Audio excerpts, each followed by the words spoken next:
100 फूट खोल नदीच्या पोटात आणि वर्षातून फक्त एकदाच दर्शन. विदर्भात लपलेला हा महादेवांचा चमत्कार तुम्हाला माहित आहे का?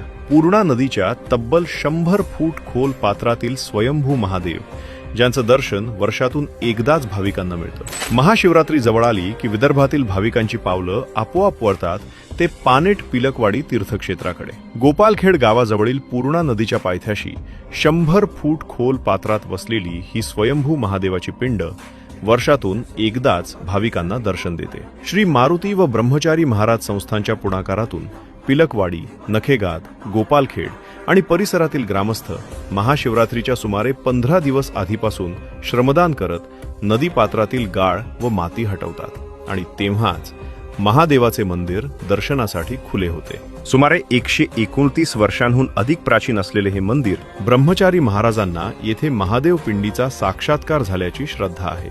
गजानन महाराज, नरसिंह महाराज यांसारखे समकालीन संत येथे भेट देत असत, अशा आख्यायिका स्थानिकात प्रचलित आहेत. काहींच्या मते छत्रपती शिवाजी महाराजांच्या काळाशीही या स्थळाचा ऐतिहासिक संबंध जोडला जातो. यावर्षी महाशिवरात्रीनिमित्त हजारो भाविकांची गर्दी उसळण्याची शक्यता आहे. जर तुम्हालाही पाहायचं असेल नदीच्या पोटात वसलेल्या महादेवाचं दुर्मिळ दर्शन, तर महाशिवरात्रीला पानेट पिलकवाडी येथे जरूर या.